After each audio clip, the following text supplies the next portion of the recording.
Assalamualaikum warahmatullahi wabarakatuh.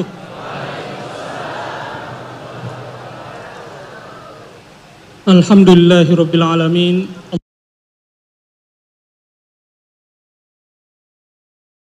Allahumma shalli wa sallim ala sayyidina Muhammadin wa ala alihi wa sahbihi ajma'in. Amma ba'du.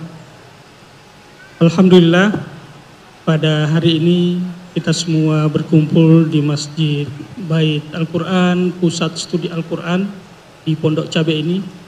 Ini adalah kegiatan rutinan tahunan ya, Maulid Rasulullah Sallallahu Alaihi Wasallam. Untuk topik kita pada kesempatan kali ini, sebagaimana terpampang di belakang saya, keteladanan Rasulullah dan peran ulama dalam menjaga akhlak dan ilmu. Ini adalah topik yang penting, banyak hal yang terkait, dan kita banyak istifadah ilmu nanti dalam majelis ini. Telah hadir bersama kita Profesor Quraisy Shihab, guru kita bersama, dan hadir juga bersama kita bagi narasumber yaitu Kiai Haji Ahmad Bahuddin Nur Salim, yang kita sering sapa beliau dengan Gus Baha. Beliau ini adalah Dewan Pakar juga di Pusat Studi Al-Quran, sekaligus pengasuh Pondok Pesantren Tahfizul Quran LP3IA. Baik, Pusat Studi Al-Quran mengadakan maulid ini, tujuannya yang pertama adalah menjalin silaturahmi buat kita semua. Yang kedua, kita juga hendak menanamkan cinta kita kepada Rasulullah Sallallahu Alaihi Wasallam. Dan yang ketiga, tentu saja kita semua istifadah ilmu. Topik kita adalah tentang keteladanan Rasulullah dan peran ulama untuk menjaga ilmu dan akhlak. Saya biasanya nggak bawa catatan, tapi ini saya juga deg-degan ini. Duduk bersanding dan moderatori dua ulama kita. Ya, sebagai pengantar aja. Rasulullah Shallallahu Alaihi Wasallam, kalau dari beberapa literatur, itu adalah tokoh tersukses di dunia dalam banyak hal. Ada yang melihat perspektifnya sebagai prestasinya, memang sosok Rasulullah sosok yang paling prestatif. Yang kedua, Rasulullah juga adalah sosok yang apa yang ditanamkan, dicontohkan, itu telah berbekas dan lama sampai sekarang dan terus berkembang sampai kini. Ini tidak ada yang bisa menyamai dalam hal prestasi Rasulullah. Kemudian dalam salah satu referensi, ini juga pernah diurai oleh guru kita Profesor Quraisy Shihab dalam salah satu karyanya, sebagai sosok yang tidak bisa ada yang menyamainya. Sosok Rasulullah itu menghimpun beberapa hal dalam dirinya dan tidak ada sosok yang lain yang bisa menghimpunnya. Pertama, Rasulullah itu seorang yang alim. Rasulullah itu seorang yang abid, ahli ibadah. Rasulullah itu seorang pemikir. Rasulullah juga seorang pemimpin. Dan yang terakhir, Rasulullah adalah sosok yang seniman. Ini beberapa hal yang terhimpun pada diri Rasulullah yang kita tidak bisa ikuti, karena itulah kekhususan dan kelebihan Rasulullah. Nah, insya Allah pada kesempatan kali ini kita sama-sama akan istifadah ilmu. Dan kita untuk kesempatan perdana, kita beri kesempatan kepada Gus Baha untuk memberikan uraian. Dan kita beri kesempatan, Allahumma sholli ala Muhammad.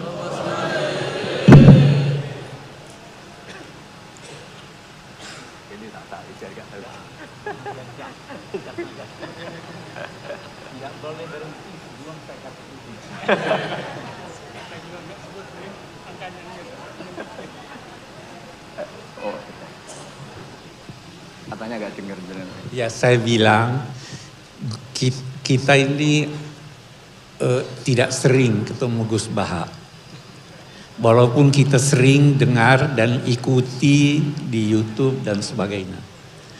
Kali ini kita bertemu langsung. Kalau mau ketemu Gus Baha di Pusat Studi Al-Quran paling tidak hanya 3 kali setahun. Iya. Kalau saya setiap bulan Anda bisa ketemu saya di sini. Jadi Gus Baha akan bicara, baru boleh berhenti kalau dapat izin dari saya.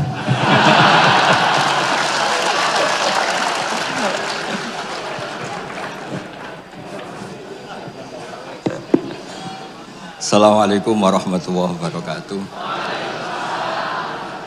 Alhamdulillahirabbil alamin wassalatu wassalamu ala asyrofil mursalin sayyidina maulana Muhammadin wa ala alihi washabihi ajmain amma ba'du. Niki nderekaken tuh ngikuti yang diinginkan Abi Quraisy. Terima kasih Pak Nazar karena sudah jenengan bingung semua. Jadi kalau jenengan ingin Islam legal formal ya ikut Pak Nazar karena Menteri Agama itu yang ngatur Islam secara legal formal. Kalau ikut saya berarti ya ilegal. Saya tadi guyon sama Pak Quraisy, menantunya itu bangga karena mertuanya bisa maksa Gus Bak datang ke sini. Begini ya, jadi neladani Rasulullah itu yang gampang-gampang saja. Nabi itu dalam keseharian itu biasa sekali, tapi hasilnya luar biasa. Kalau jenengan semua memang benar-benar biasa itu.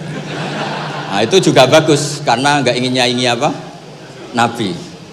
Itu Mbah Mun guru saya sering bilang, Islam tuh nggak pernah trauma sama orang kayak jenengan. Traumanya itu sama orang khusyuk, orang bener. Itu bikin trauma Islam itu. Karena yang ngaku Nabi, yang aneh-aneh itu yang kayak Nabi mesti yang khusyuk-khusyuk. Yang kayak jenengan tuh mesti tidak bisa.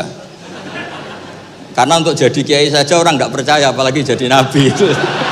Jadi maka bersyukurlah karena Anda tidak mungkin mengaku sebagai Nabi apa? Palsu. Karena untuk jadi kiai saja orang nggak percaya. Saya tadi pagi saya setiap kesini itu mesti ngaji dulu di Beki. Jadi setahun itu pasti sudah lebih dari 3 kali. Bedanya nggak ketemu jenengan. Begini, saya tadi ngaji sama bareng-bareng Pak TGB, beliau baca Itkon, saya baca Al-Muhaddam. Ini saya cerita yang ringan-ringan. Sekarang kan baru rame misalnya ajaran akhlak. Allah sendiri itu kalau boleh dibahasakan itu paling berakhlak. Saya beri sekian contoh betapa Allah itu sangat menata tata krama. Kata Allah, saya ini Tuhan. Inni haramtu zulma ala nafsi wa ja'altuhu bainakum muharraman. Kedoliman itu saya larang, bukan pada kalian saja, saya sendiri melarang diri saya berlaku apa? Dolim.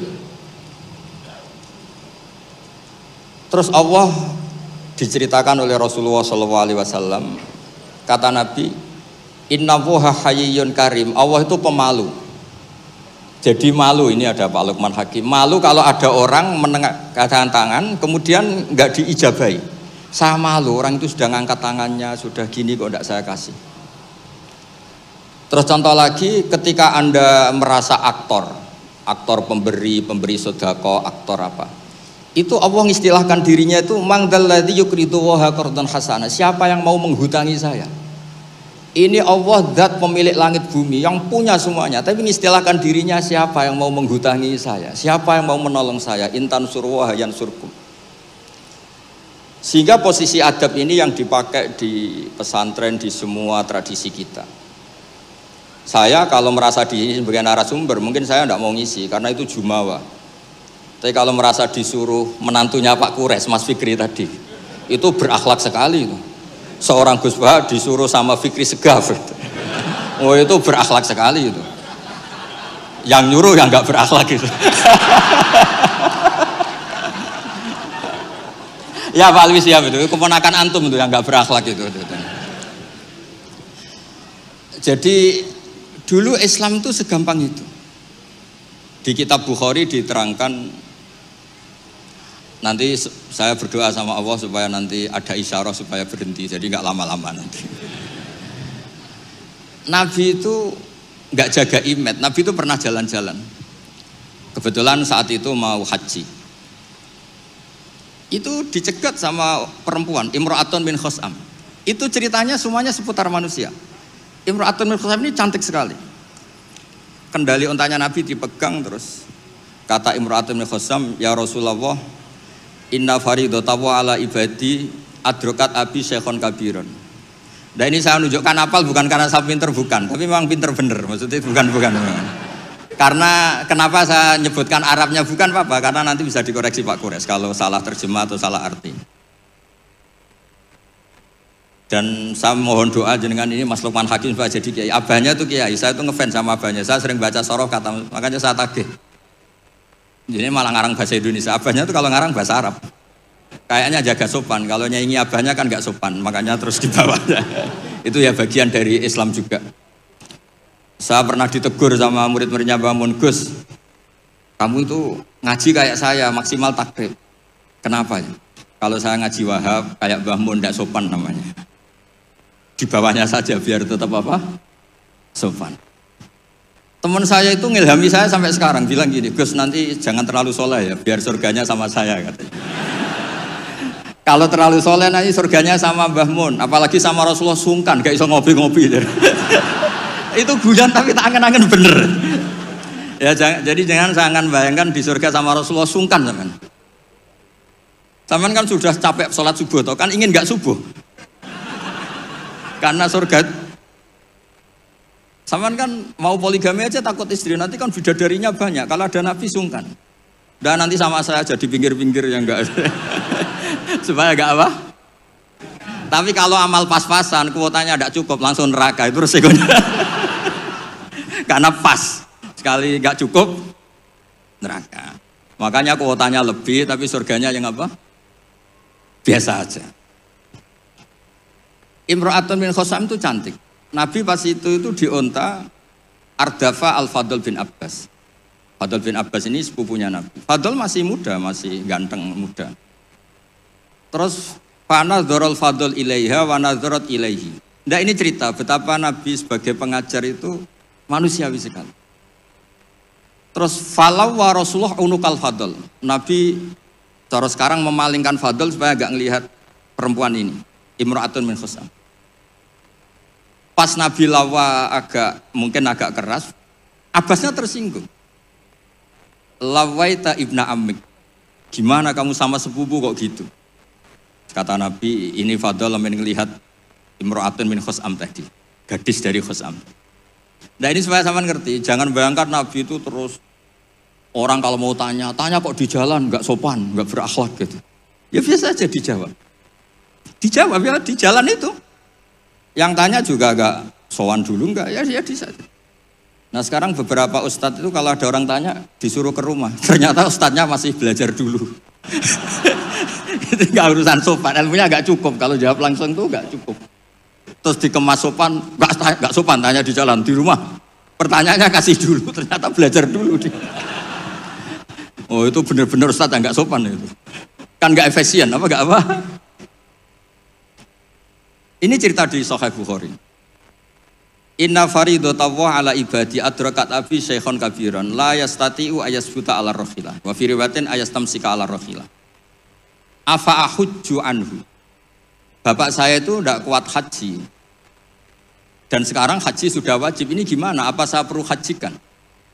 Itu awal ada haji niabah. Kalau di masyarakat disebut kaji amanah. Jadi kaji amanah itu tidak nunggu meninggal, orang stroke, nggak mungkin haji itu sudah bisa dikajikan apa? Aman. Saya itu punya teman kurang ajar sekali Pak Kures. Saking kurang ajarnya bapaknya itu hidup. Bapak kamu kajikan plus, mahal kok kaji plus, masih 400 juta. Nunggu meninggal saja kaji amanah 10 juta cukup. Wah kurang ajar betul itu. Sudah gitu masih bilang, malah infonya Gus, kalau orang Madura berani 4 juta katanya. Wah ngawur betul kamu itu. Itu berkahnya orang tadi, gadis tadi tanya sama Nabi itu akhirnya haji makdub itu 2. Ini saya ngomong fikih supaya aman ngerti fikih. Satu, amanat anil mayyit karena memang sudah tidak bisa haji. Dua, amanat anil makdub. Kalau di fikih disebut haji apa? Amanat dari makdub. Orang hidup tapi nggak mampu apa? Haji. Terus saya bilang sama tadi yang agak kurang ajar tadi. Ya kurang ajar betul maksudnya. Sini, bapak kamu biar memutuskan haji sekarang meskipun stroke masih bisa ngomong, masih Gus. Masih ingat hartanya, masih Gus. Suruh haji sekarang, di makdub sekarang. Pak, jenengan harus haji karena mampu. Tapi itu enggak iso, amanah Pak. Ternyata amanah kalau masih hidup itu mahal, jual Innova. Walhasil terus sudah dihajikan amanah, orang itu meninggal.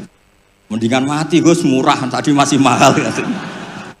Terus saya bilang gini, nah ini saya ngomong fikih biar Mas Fikri itu enggak salah lah, milih dewan pakar saya itu enggak salah, memang kayaknya memang kredibel ini. Saya sudah pamit sama Abi Gures. Itu di Sajaratul Ma'arif ada babu dzikri manaqiban nafsi, babu dzikri rajuli manaqiban nafsi. Bab seseorang itu boleh menyebut kelebihan dirinya kalau itu untuk kepentingan umat. Buktinya Nabi Yusuf ngendikan inni hafidun alim, urusan keuangan pasrahkan saya, inni hafidun alim. Dan semua nabi mesti ngendikan inni lakum nasihun amin, saya ini orang yang punya niat baik. Jadi kata bapak saya kalau didik saya, tawadhu haram zaman akhir. Kenapa? Karena itu bentuk gak tanggung jawab. Disuruh mimpin negara gak mau, ngimami masjid gak mau, disuruh mulang gak mau. Ternyata karena gak mau tanggung jawab. Jadi tawadhu sama gak tanggung jawab itu bedanya sedikit. Taman tawadhu apa gak tanggung jawab?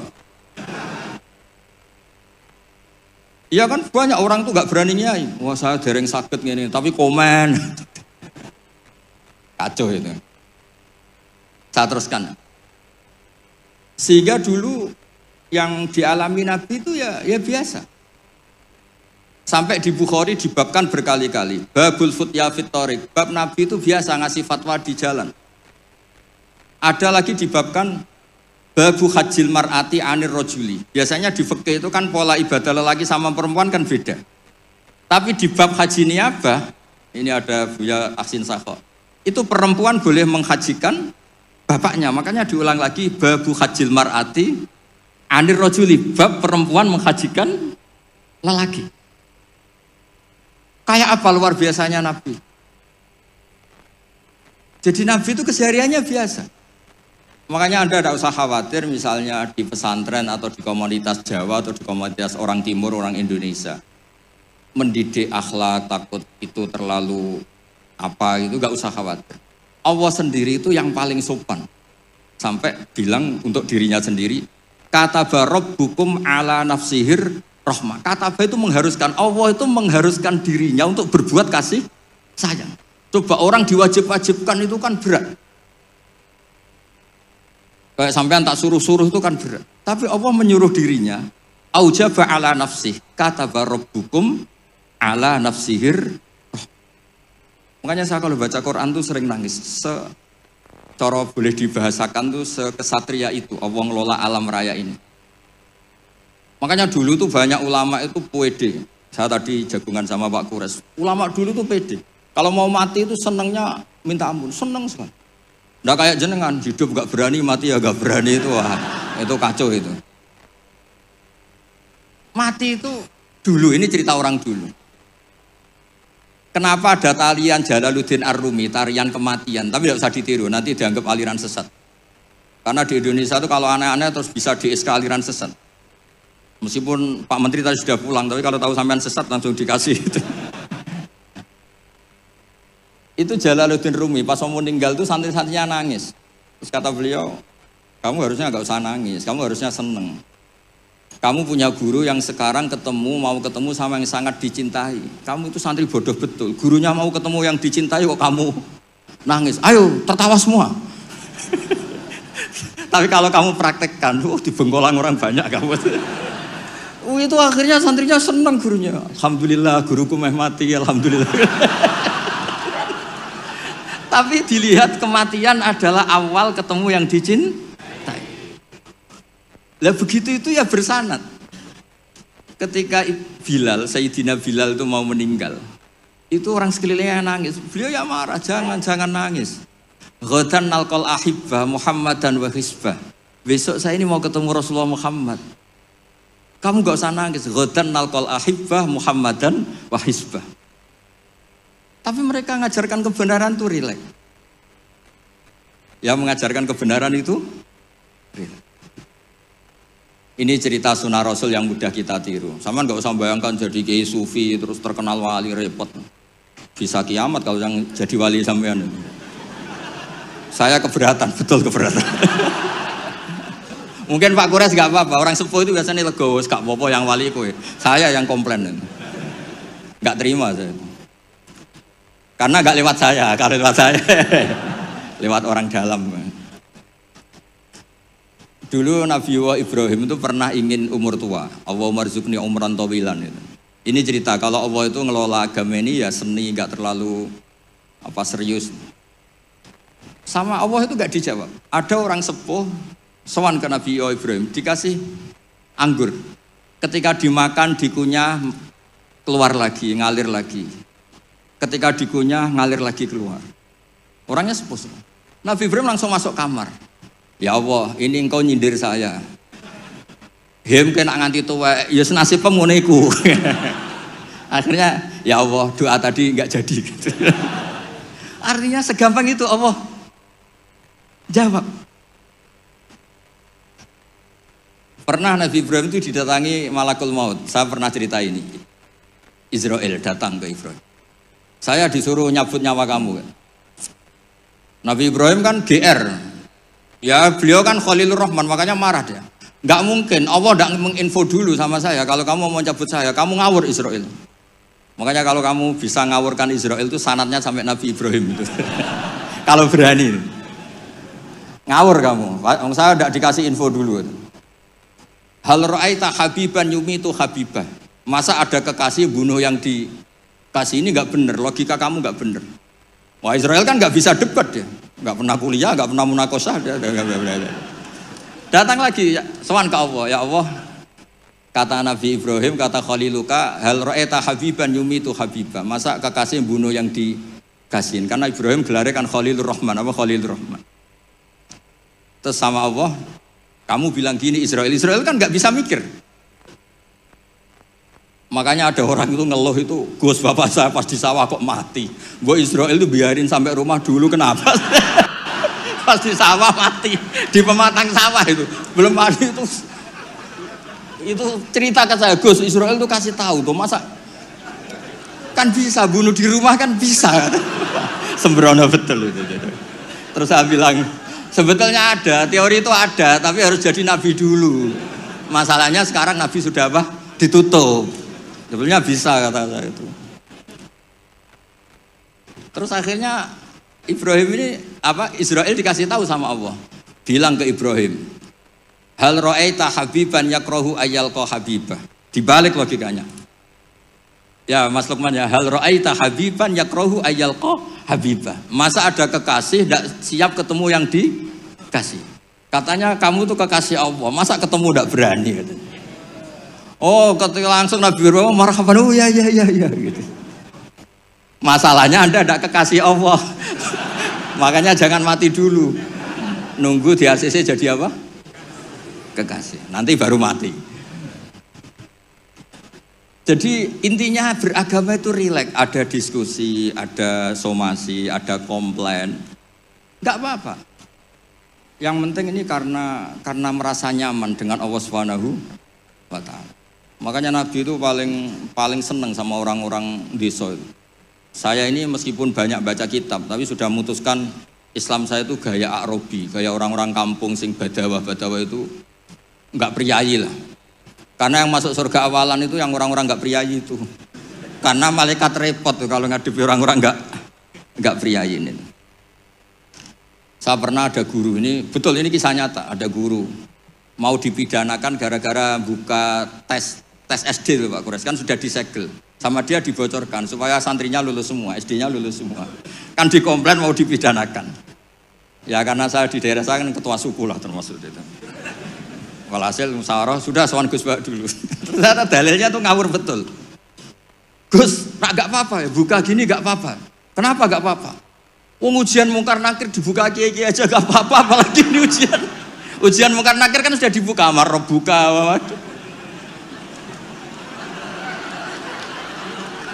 Masa ujian SD gak boleh? Wah, kepala sekolahnya kan pusing. Jangan Gus, jangan diturutin, ini kacau, ini kacau. Ya saya bilang akhirnya, ya masalahnya kepala sekolah sama polisi itu tidak mungkar nakir. Jadi ya beda. Gitu Gus ya, tak kira sama Gus. Dari ujiannya mungkar nakir saja bisa dibuka, bisa dibocorin. Masa ujian SD tidak boleh katanya.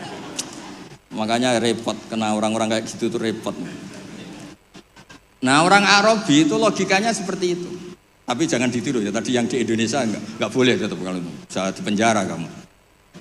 Sudah miskin di penjara repot nanti. Sudah repot nanti.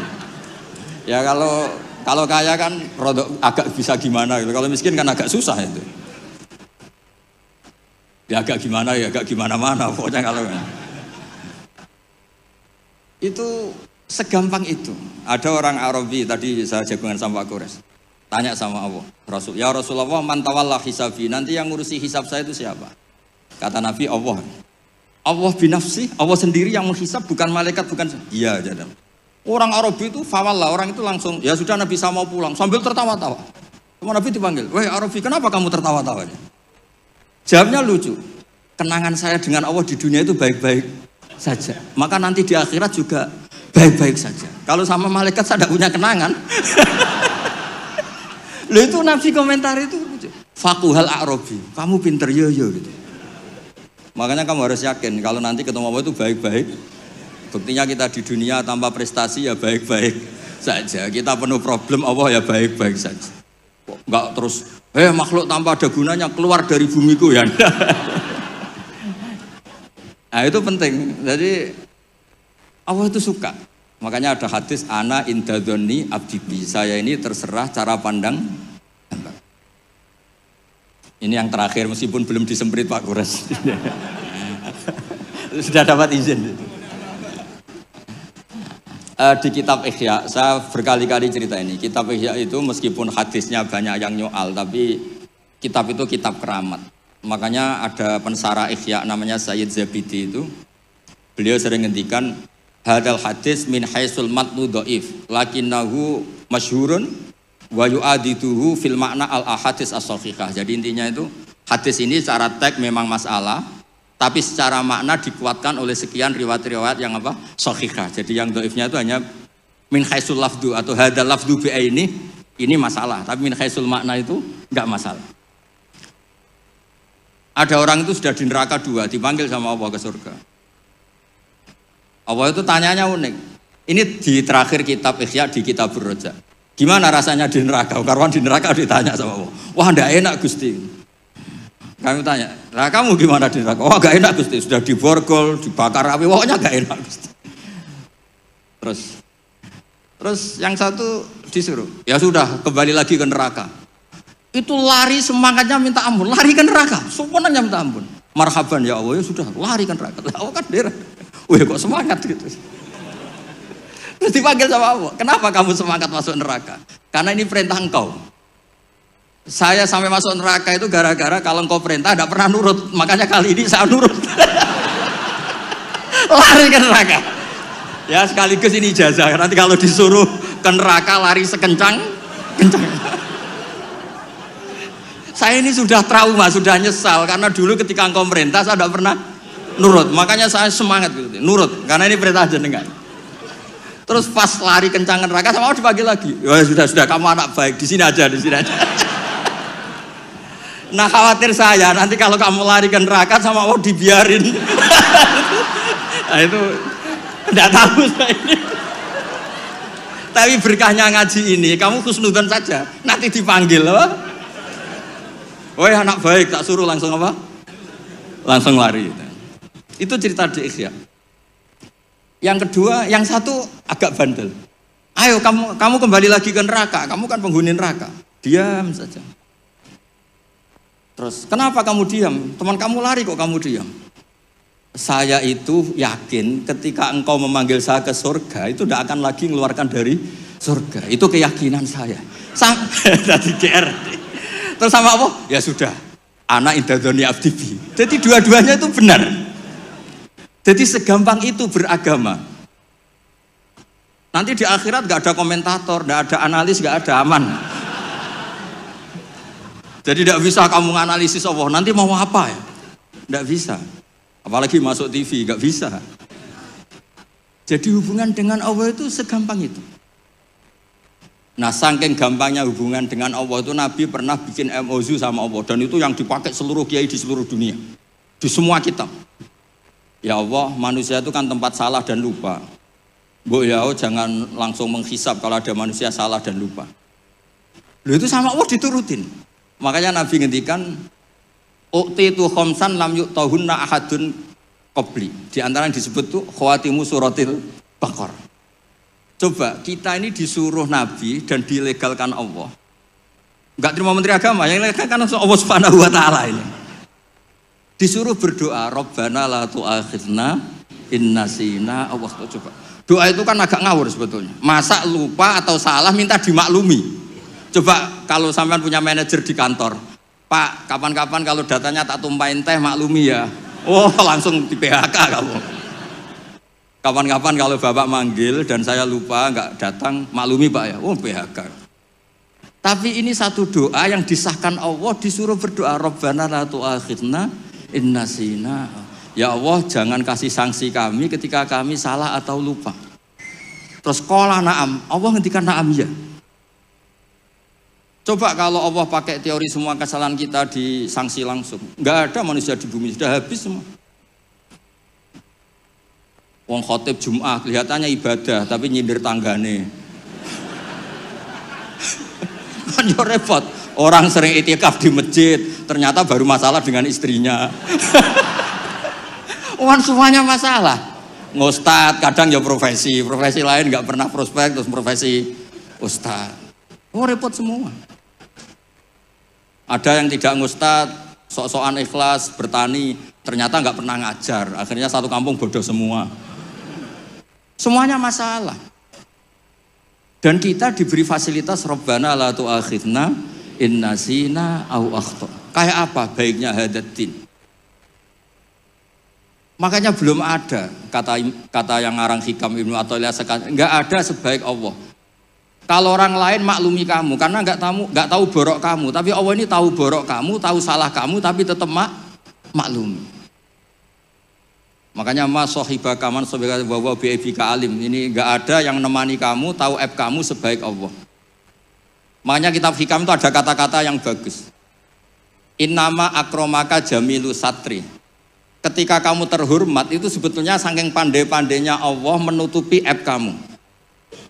Coba misalnya rata-rata ini bapak-bapak, ibu-ibu nikah sama perempuan itu pilihan terakhir apa pilihan sejati? Terakhir kan? Coba itu kalau direkam, saya sebetulnya cinta ini, tapi nggak dapat ya dapatnya. Terus itu terekam, kayak apa prahara keluarga itu? Saya sebetulnya ingin ini, tapi nggak kesampaian, akhirnya sedapatnya. Istri kamu ya ada rekaman gitu, mertua kamu ya punya rekaman itu. Sebenarnya saya nggak suka sama mantu ini, tapi berkali-kali ikhtiar dapatnya ini. Coba kalau orang Indonesia mulai zaman Pak Karno sampai sekarang terekam. Wah, melihat Swiss atau Finlandia, negara semakmur itu, nyesal jadi orang Indonesia. Wah, bisa langsung dicabut tuh paspor kamu. Jadi semua kebaikan yang kita nikmati sebetulnya innama akromaka jamilu satri. Kita ini begitu terhormat karena baiknya Allah menutupi aib kita. Coba kalau aib kita dibuka, cara diskusi kita, logika kita dibuka. Ya contoh gampang suami istri loh. Rata-rata orang nikah itu pilihan terakhir apa pilihan sejati? Loh, jujur semua. Nah, ini istri kamu udah datang, tenang saja. Semua perilaku sosial kita mesti begitu. Makanya innama akromaka jamilu satri. Makanya doa-doa kita mustur aurati wa amin rawati. Lah terus kitab Hikam mengajari kita begini. Adhalun nas mantaraka yaqina ma indah lidhonni ma indan nas. Bodoh-bodohnya orang itu yang meninggalkan keyakinan dirinya karena dia tahu betul tidak sesoleh itu. hanya karena pencitraan atau komentar orang banyak. Misalnya gini, saya seorang ustadz.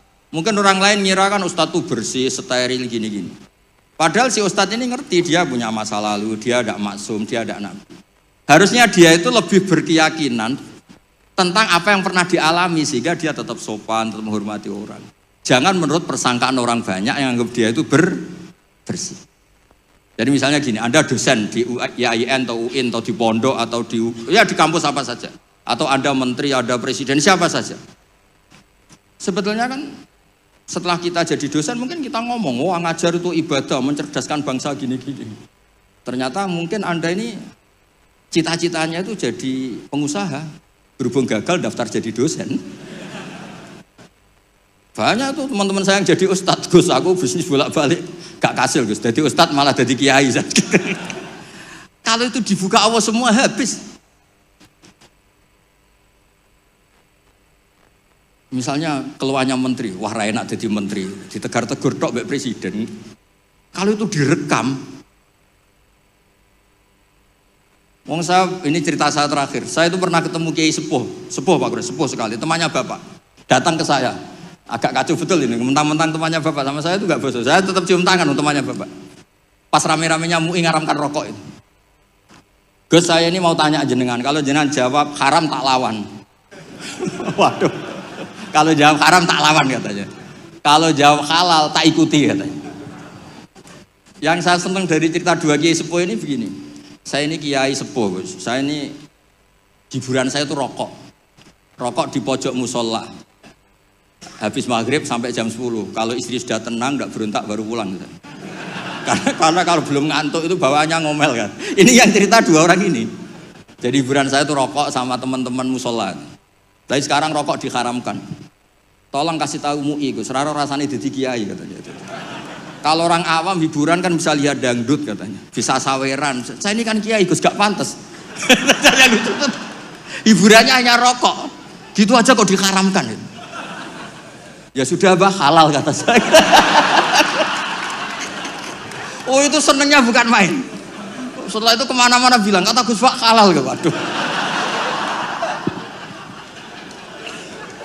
Alasannya itu hiburannya katanya. Jadi saya semenjak jadi kiai itu ya sering dapat orderan fikih itu. Ya maksud saya beragama itu mudah. Yuridu wa bikumul yusra wala yuridu bikumul usra. Jadi ana intadoni abdibi. Makanya sampean harus yang seneng, yang ceria. Karena ini untuk ngelawan setan.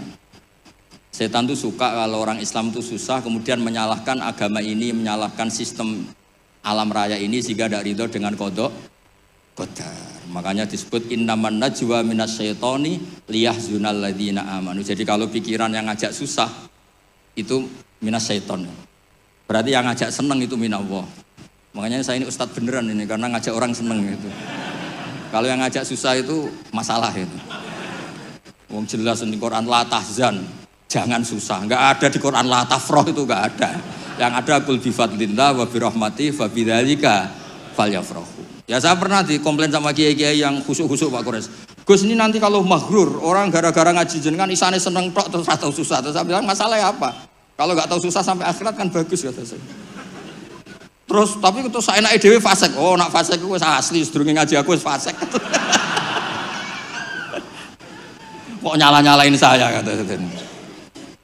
Nah ini penting ya supaya jenengan itu beragama itu rileks nyaman karena Allah itu suka sekali menghitung nikmatnya itu suka. Dulu ada orang Arabi datang ke Nabi itu gak punya apa-apa. Terus tanya, ya Rasulullah engkau menyuruh saya syukur, saya ini gak punya apa-apa, nyukuri apa? Istri gak punya, harta gak punya, semuanya gak punya, saya nyukuri apa? Nabi itu ngelihat sandalnya di padang pasir kan panas. Lah itu 2 sandal kamu, kalau kamu gak punya ini panas. Oh iya ya Gusti, alhamdulillah. Hanya punya sandal itu. Ya kayak sampean itu kan ceria, punya nekat saja cukup lah. Kenapa seneng? Gak usah alasan, nekat saja pokoknya penting. Ya jadi sekaligus ijazah, jadi yang dihitung Allah itu alam nasroh, hati lapang.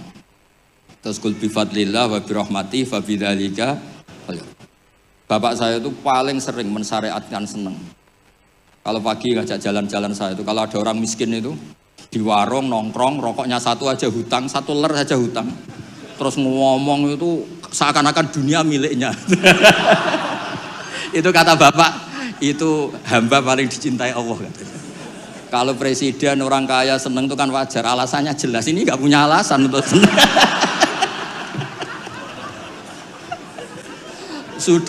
Sudah biar tetap seneng gitu. Nanti kalau gugat Allah malah repot kan. Kalau gugat Allah malah apa? Repot. Lu itu betul. Orang itu masih hidup kalau ketemu saya. Gak enak Gus dadi jenengan dadi kiai. Nakal ra pantes, gak mulang gak pantes. Enak dadi kula Gus. Apa wae pantes. Wah, repot. Ya sudah gak apa-apa. Sementing kamu gak gugat Allah kata saya itu.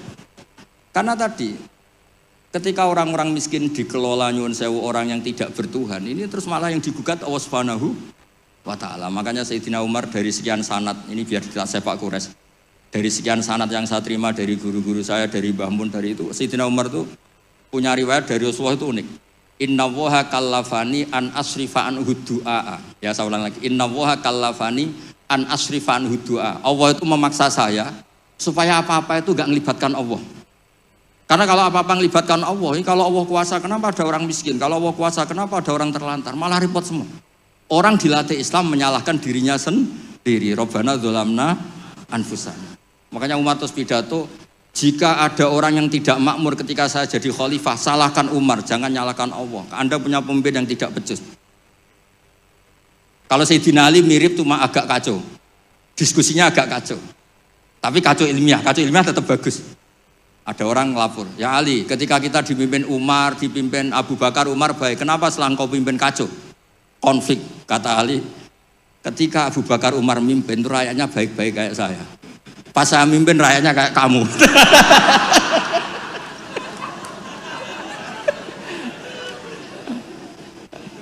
Makanya nanti kalau kamu nyalahkan saya, zaman Mbah Mun gini, zaman Gus Pak gini, pas Mbah Mun ngiai, santrinya kayak saya. Pas saya ngiai, santrinya kayak kamu. Nggih ngoten, assalamualaikum warahmatullahi wabarakatuh.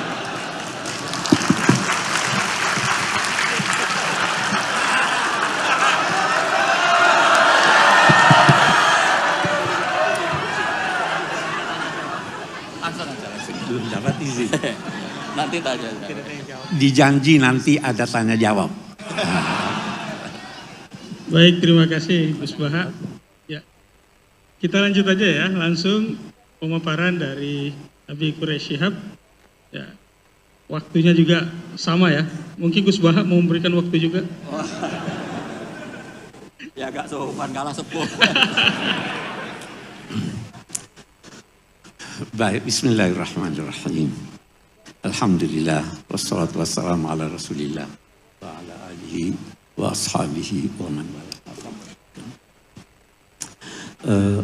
Kita tidak bosan dengar dari Gus Baha. Saya kira tidak semua orang bisa menyampaikan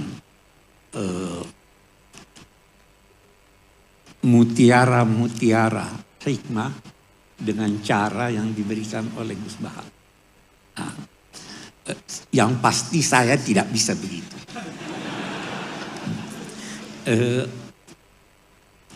Banyak yang dikemukakan tadi, tapi saya mau tarik satu kesimpulan dari sekian banyak yang bisa disimpulkan, bahwa Tuhan itu maha baik. Saya kira itu salah satu kesimpulan, maha baik.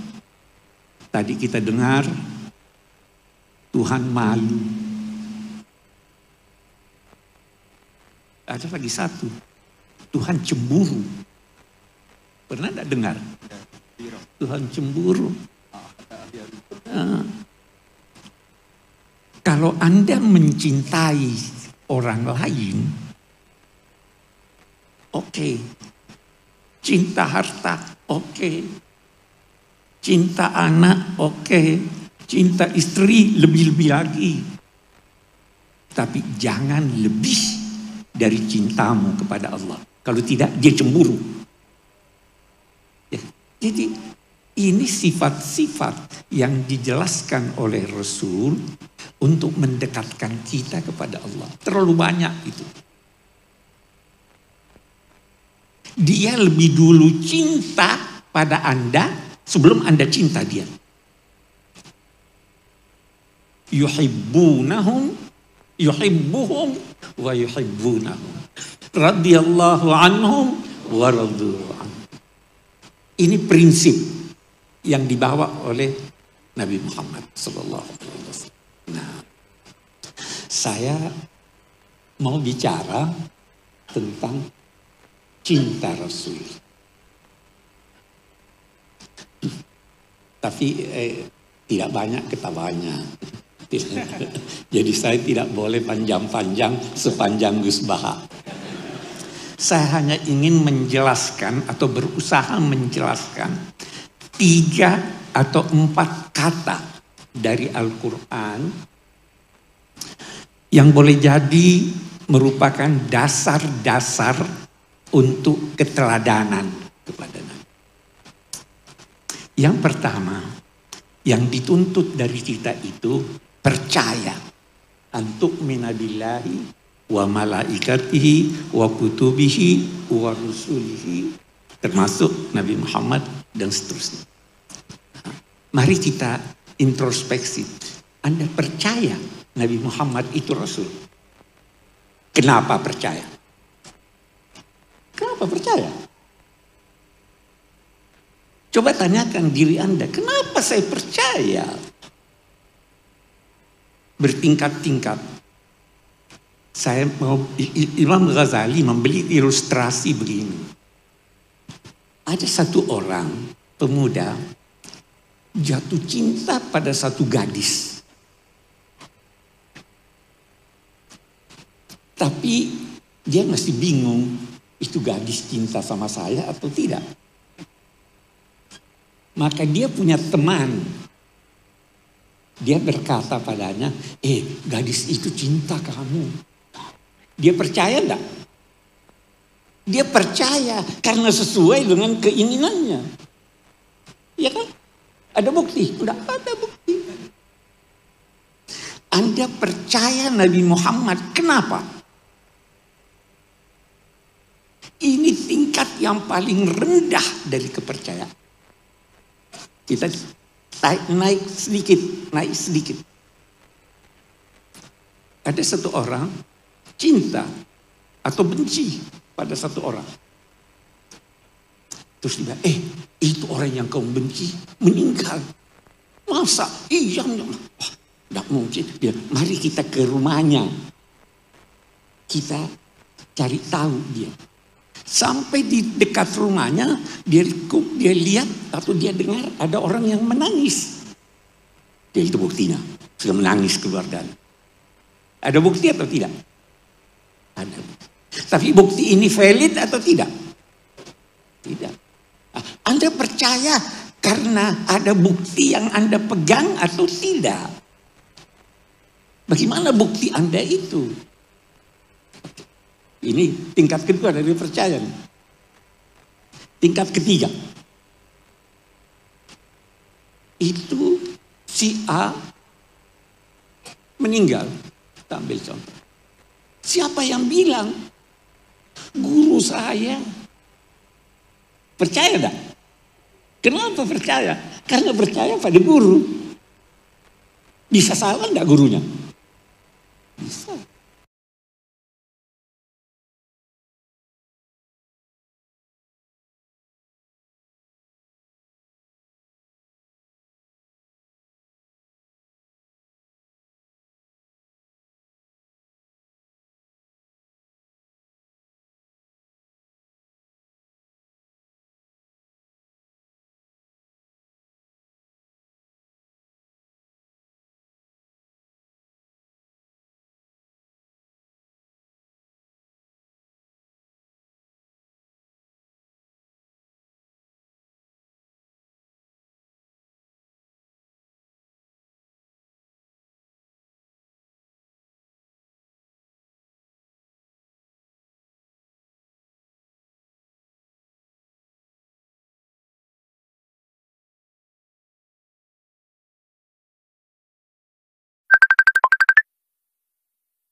apa yang disampaikan, Anda perlu mempelajari siapa dia.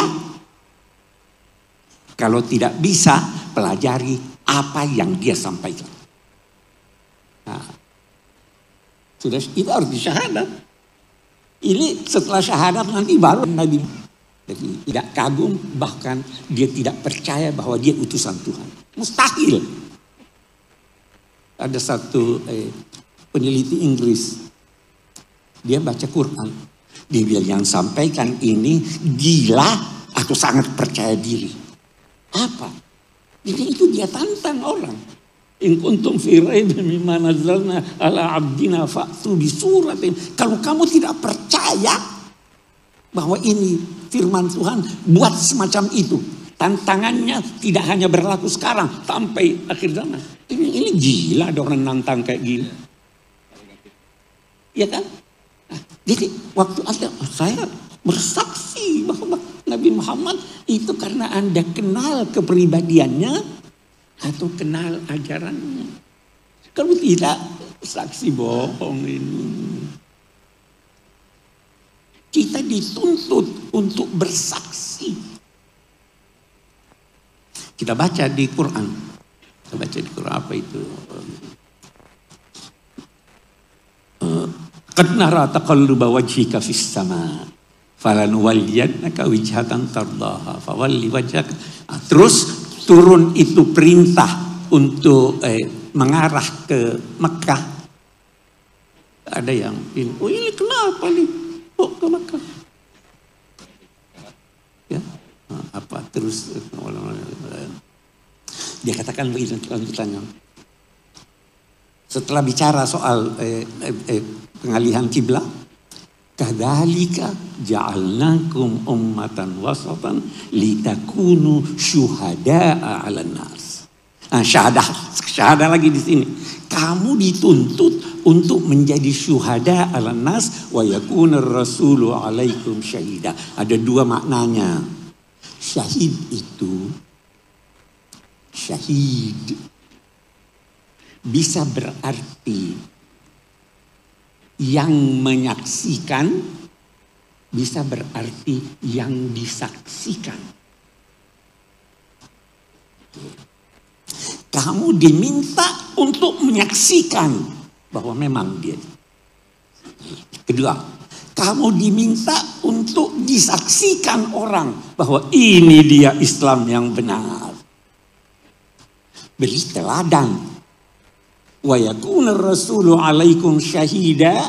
Rasul jadikan dia teladan. Syahidah. Atau Rasul akan menjadi saksi di hadapan Allah bahwa kamu memang adalah umatnya. Itu syahadat. Ya kan? Kadzalika ja'alnakum ummatan wasatan litakunu syuhada 'alan nas wa yakuna rasul 'alaikum syahida. Wa ma ja'alna al-qiblata allati 'alaiha illa lina'lama may yattabi'ir rasul. Kita lihat keteladanan nih. Yattabi'. Itu ada dua kata yang mirip. Yatba' dan yattabi'. Dua-duanya berbicara tentang masalah yang sama. Astagfirullah, tunggu. Wala khaufun 'alaihim wala hum yahzanun.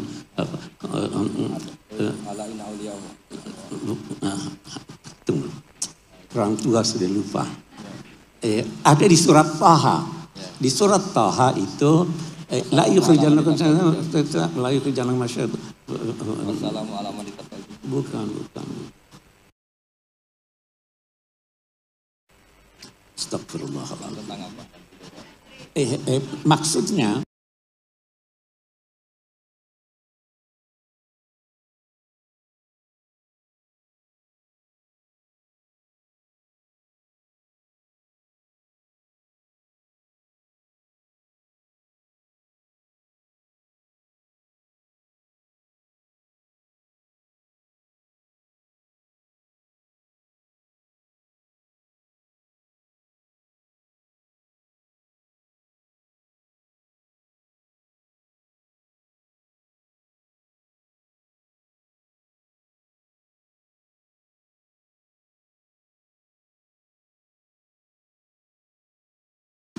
Itu la khaufun alaihim wa la yahzanun di sorga.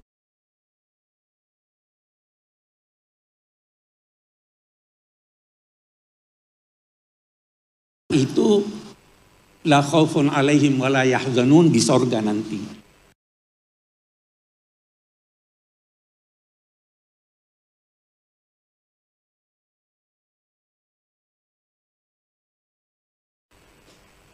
Kita ikuti di sorga, Anda tidak ini. Tapi kalau di dunia tidak. Yang ittaba'ah itu apa namanya? Fala yadhillu wala yashqa. Tidak akan sesat di dunia ini, tidak akan sengsara di dunia ini. Kalau Anda ittaba, mengikuti secara bersungguh-sungguh. Teladani dia dalam segala hal.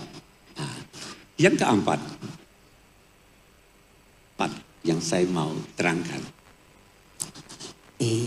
qudwah dan uswah. Menarik, Nabi disuruh ulaika alladzina hadallahu fabihudahum iqtadi, qudwah. Tetapi kita bukan disuruh iqtadi. Laqad kana lakum fi Rasulillahi uswatun hasanah. Dia tidak berkata qudwatun hasanah. Kenapa? Qudwah itu mengikuti, meneladani apa yang baik pada yang diikuti, tapi apa yang buruk jangan ikuti. Saya beri contoh. Nabi Muhammad disuruh apa semua kegiatan Nabi itu pasti baik. Tidak semua disuruh Nabi ikuti. Nabi disuruh mengikuti Nabi Nuh yang mendoakan umatnya. Tidak disuruh.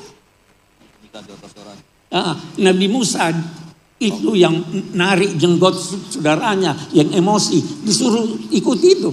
Tidak. La ta'khud birahiyati. Tidak disuruh dia. Disuruh mengikuti Nabi Ibrahim yang beristighfar pada orang tuanya yang sudah jelas-jelas kafir. Tidak disuruh. Ya kan? Disuruh meneladani Nabi Yunus yang lari dari tugas. Itu qudwah. Kalau kita disuruh apa? Uswah. Semua yang dari Nabi itu hebat. Teladani dia dengan cerdas. Itu keteladanan. Jadi pelajarilah Nabi. Oh ini saya ikuti. Oh tapi harus cerdas. Oh ini pada masanya. Sekarang bukan ini lagi. Itu arti itu yang kita jadi bukan lantas ambil semuanya. Semuanya baik yang ditampilkan oleh Nabi. Tetapi bisa berubah karena perubahan situasi, karena perubahan keadaan. Itu keteladanan.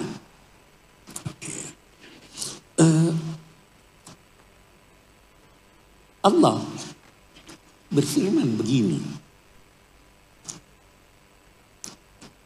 Apa itu? Tsumma tatafakkaru ma bi sahibikum min jinnah. Innama ini enaknya kalau ada Quran di samping kita. Qul innama a'izukum biwahidah. An taqumu lillahi mathna wa furada tsumma tatafakkaru ma bi sahibikum min jinnah. Pesan Tuhan. Saya hanya berpesan pada kamu satu. Apa itu? Berpikir secara mandiri atau berdua atau berjamaah, kamu akan sampai pada kesimpulan ma bisahibikum min jinnah. Menarik lagi. Sedikit pun tidak ada. Tapi dia namanya sahibukum. Itu ditujukan kepada orang-orang yang tidak percaya Nabi Muhammad. Dia namanya sahibikum. sahabat kamu. Kalau sahabat itu dikenal atau tidak? Kamu kenal.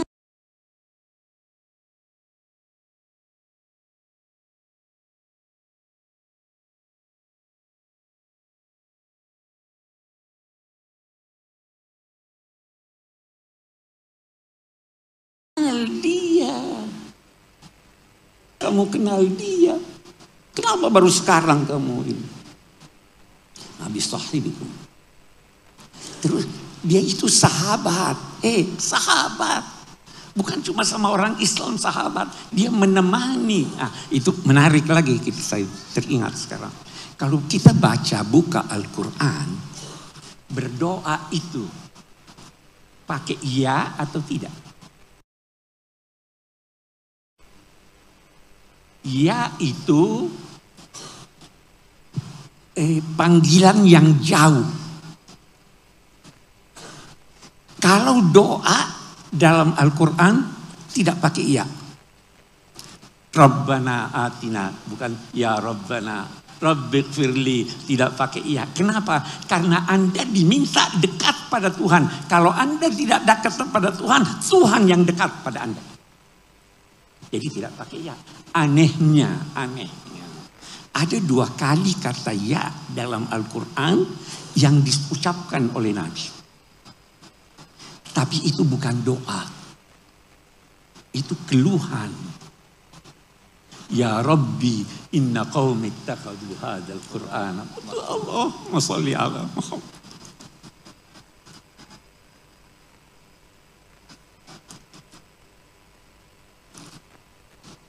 Ini kaumku jauh dari engkau ya Allah. Tapi saya ada di sampingnya nih. Saya mohon ya Allah. Saya mengeluh. Mereka menjauh dari Al-Quran. Kenapa dia ya? Karena dia jauh.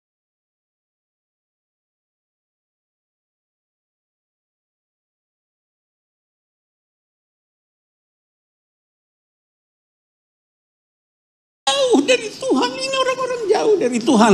Di situ sahabatnya. Karena dia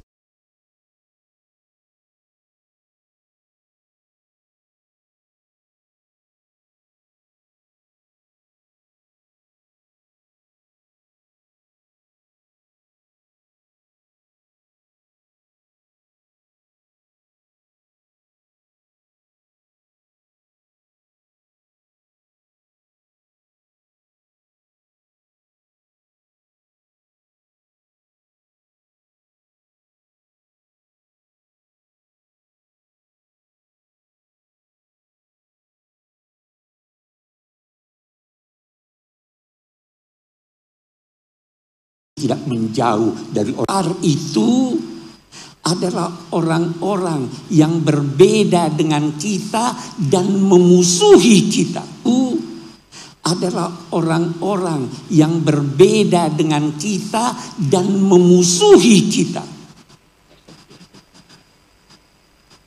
Kalau al-kafirun itu orang yang berbeda dengan kita tetapi dia tidak memusuhi kita.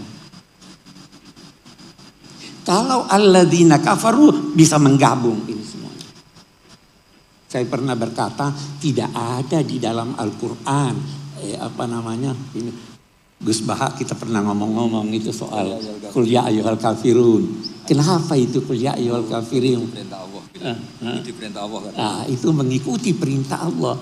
Jadi itu yang berkata al-kafirun itu Allah. Sampaikan wahai al-kafirun. Bukan dari Nabi Muhammad. Nabi Muhammad tidak pernah berkata kepada non-muslim anta kafir.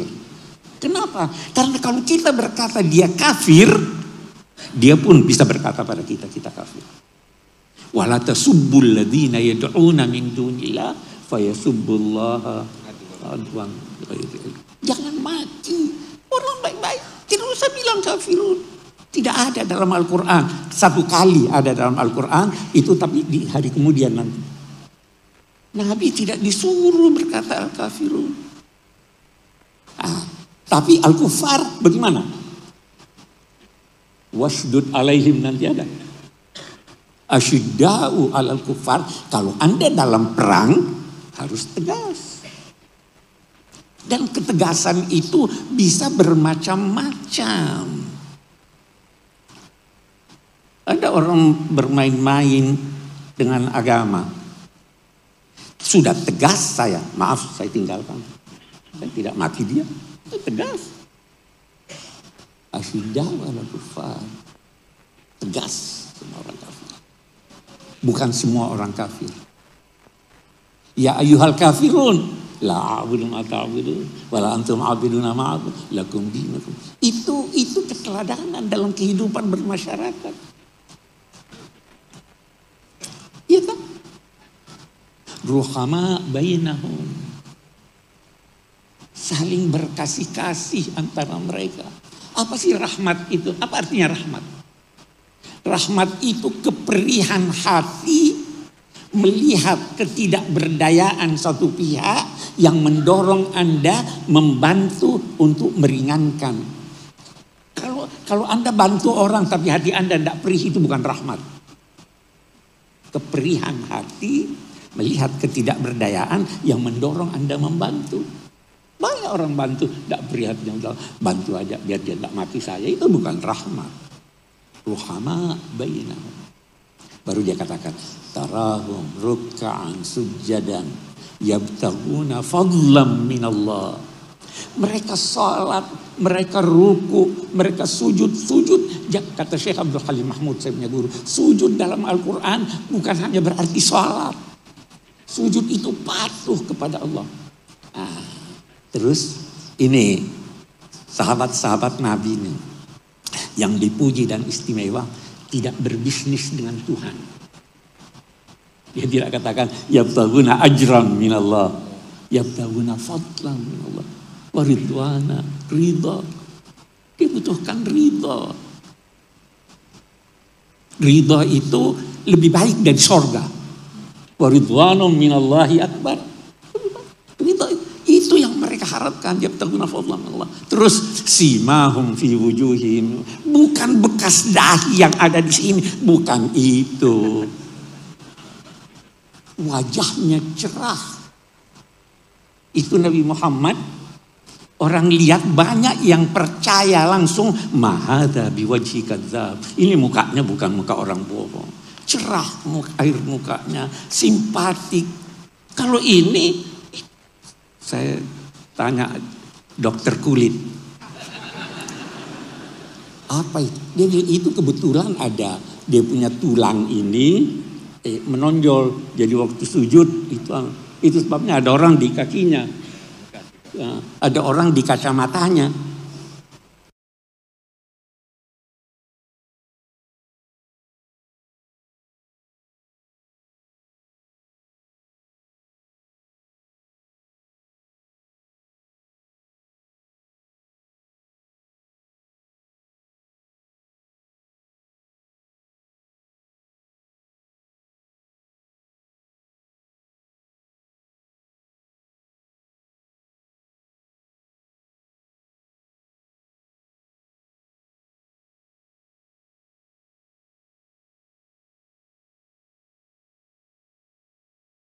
Asal sujud itu, bahkan ada ulama yang berkata, Orifal ghadabu fi wajhihi. Orang tahu, oh ini dia lagi marah nih. Itu sih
tunduk, agungkan Nabi, dan percaya sepenuhnya bahwa beliau adalah Rasul.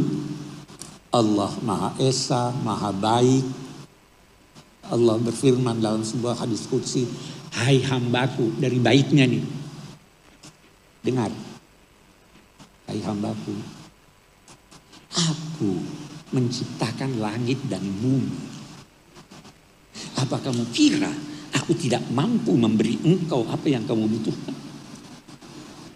Jangan menuntut dari aku rezekimu yang engkau akan gunakan besok. Karena aku pun tidak menuntut dari kamu melaksanakan kewajiban besok hari ini. Demi cintaku kepadamu, cintailah aku. In kuntum tuhibbunallah fattabi'uni yuhibbukumullah. Itu. Wassalamualaikum warahmatullahi wabarakatuh.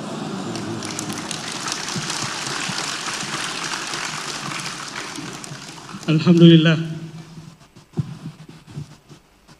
uraian dari dua guru kita sangat mencerahkan, sangat memberikan wawasan kepada kita, dan tentu kalau kita mengurai tentang sosok Nabi Muhammad, habis waktu, masih banyak yang belum diceritakan. Banyak. Seorang syair, sebuah syair menyatakan, mahma tafannana wasifuhu fi wasfi yafna zaman wa fihi ma lam yusaf. Seandainya pun orang-orang yang ahli di bidang sejarah, sirah nabawiyah mengungkap sosok Nabi Muhammad sepanjang usianya, itu pasti masih banyak tersisa dari keteladanan sosok Nabi Muhammad yang belum terungkap. Banyak inspirasi dari beliau. Baik Bapak dan Ibu sekalian, ternyata banyak sekali yang hadir ya pada kesempatan kali ini. Kita semua berterima kasih atas kehadirannya, dan ternyata Dewan Pakar kita banyak nih yang hadir di sini. Pada hadir Kiai Asin Sakho, ini Ketua Dewan Pakar kita di Pusat Studi Al-Quran. Ada juga Bapak Lukman Hakim, Lukman Saifuddin, ini hadir bersama kita. Alhamdulillah, terima kasih Pak. Bapak Profesor Alwi Shihab, saya mengucapkan terima kasih. Prof. Ade Hidayat, kemudian ada Tuan Guru Bajang, alhamdulillah. Dan ini ada Kiai Ulil Absar ya, hadir bersama kita, dan banyak tokoh yang lain. Dan ini spesial sekali, Pusat Studi Al-Quran dan kita semua segenap jamaah yang hadir mengucapkan terima kasih. Dan kami ucapkan selamat datang. Ini Bapak Wakil Wali Kota Tangerang Selatan. Ini hadir bersama kita, Bapak Haji Pilar Saga Ihsan. Kami ucapkan selamat datang Pak, dan terima kasih sekali menyempatkan hadir pada kesempatan kali ini. Dan banyak tokoh yang lain ya, yang kami nggak sebutkan satu persatu. Ini yang hadir juga banyak dari alumni pesantren Pasca Tahfidz Bait Al-Quran. Kami informasikan pesantren Pasca Tahfidz Bait Al-Quran ini dari 2009 berdiri sampai sekarang itu sudah lebih 1000 santri kita, alumni kita. Dan itu dibina 6 bulan tiap harinya di sini. Memang waktunya untuk belajar dan bermuamalah dengan ilmunya ya di pesantren Pasca Tahfidz Bait Al-Quran ini. Bapak dan Ibu sekalian, tadi ada yang kita janjikan ya, ada sesi tanya jawab. Tapi sebelum tanya jawab langsung, kita juga menghargai pertanyaan-pertanyaan yang masuk lebih dahulu. Jadi panitia sudah menghimpun dan menyensor beberapa pertanyaan karena banyak sekali, ratusan pertanyaan yang masuk. Kami cuma membacakan beberapa pertanyaan yang kira-kira mewakili yang lainnya. Ini pertanyaan buat Gus Baha dan Pak Quraisy. Ini satu. Gus, para sahabat sangat menghormati Rasulullah, tetapi Rasul sendiri melarang bentuk penghormatan yang berlebihan. Bagaimana cara memahami titik tengah penghormatan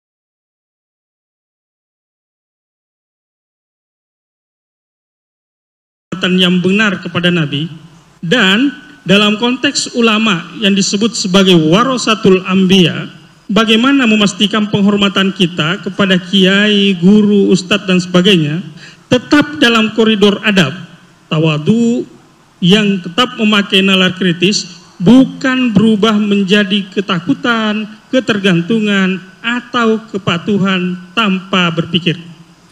Ini pertanyaan secara tertulis yang telah lebih dahulu masuk ke panitia.